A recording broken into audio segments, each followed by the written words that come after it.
Hello, here we are. Today I have a guest with me. Guest, a kind of a colleague, friend of personality. So we have here with us Elias. Is that correct?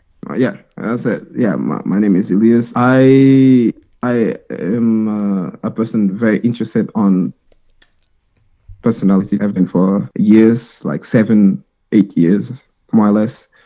And I got to this world through my best friend, which have shared me personality test, and then through a job that I saw the personality test, like years later, like 1 year later, I got interested. So now we are here.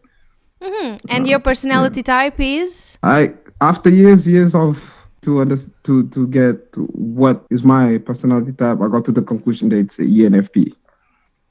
Very Even interesting. if I'm not going to be perhaps in this interview displaying an extroverted ENFP, that's who I am in the inside to outside. All right.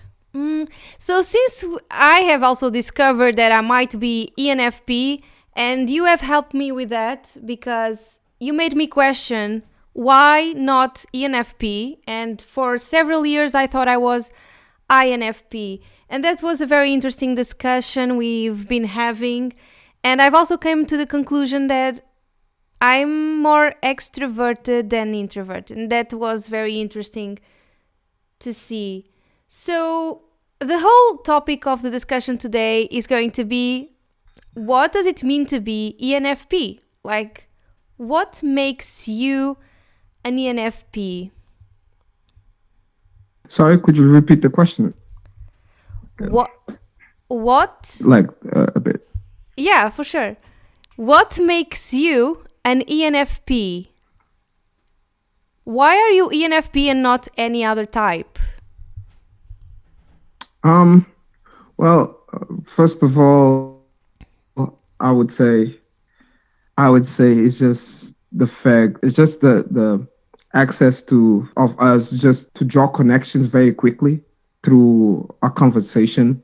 And when I mean what I mean by connections is it's jumping from topic to topic without, I mean, seemingly looking like we are going off topic, but when we finish where we wanted to get up, or the amount of exploration that we have explored in a conversation, for example, and we step back, or the person that is listening step back, will be able to see the entire map. And I would say that mainly, this is one of the beautiful things about being an FP.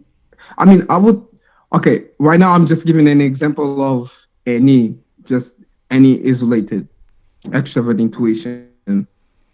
But I will start with that in the first place. Yeah, for sure. I totally agree. Seeing connections. I would also add that any is like, and I've told you this, like it's like a tree. Like it broadens ideas. It broadens ways of seeing things. Yeah, it's like a tree. Everything is connected, but at the same time, it's expanding. It's such an amazing function to have. But for me, this function took a long time to develop or to even figure out like what does it mean to have any, because the definitions online are a bit I don't know, just confusing, or it's just a confusing function to even start with. So how do you how do you feel like you have discovered that you use this function a lot? For me personally, was like for three ways. One was by trying to understand the theory the best that I could, by reading a lot, seeing a lot of it.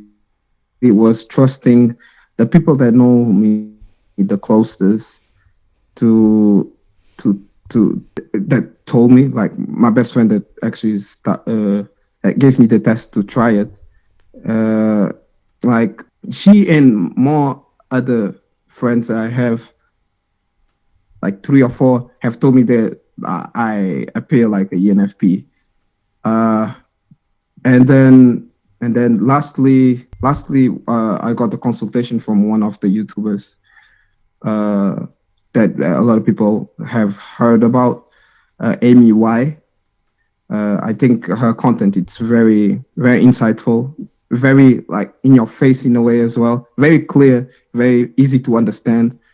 And after that, after like just I think 10 or 20 minutes of interaction with Amy, she got to the conclusion that I was the ENFP too. Oh, I would add a top one. My girlfriend, she also assumed that I was a ENFP when I thought that she was a ENFP too, but she never identified with the characteristics of a ENFP until I figured it out that she was actually ESFP. And then I started clearly seeing the difference between a ENFP and ESFP. And we kind of similar, but we're not alike. So yeah, Yeah, it's so interesting. We're so similar, that's how I but got it. really not alike, as you said. And that's also something we have in common. So you are dating an ESFP, and I'm also dating an ESFP, and we've been dating for quite a long time now. And you also. So it's like, it's a Mm-hmm. relationship that works. And that's so fascinating for me that Yeah. being with a sensory type, it still is a fantastic relationship and lasts longing. Yeah. Do you want to go for SE or maybe develop more on any types? Uh, I mean, I can say, uh, I would like to say that it's interesting for me to see how any as well. One of the things that I have tendency to do, it's trying to explore the best way, not too deeply analytical way people or people close to me, but a little bit. Sometimes when I don't have nothing to do, or if I'm not too stressed, I try to have conversations, but having in mind that I'm trying to pinpoint a cognitive function. And I've done this with my best friend, she's an INFP. With my sister, she's a ESTJ. And I have worked with a friend of mine in he was an ISTJ, and seeing the differences on any in each position in real time, it's very interesting.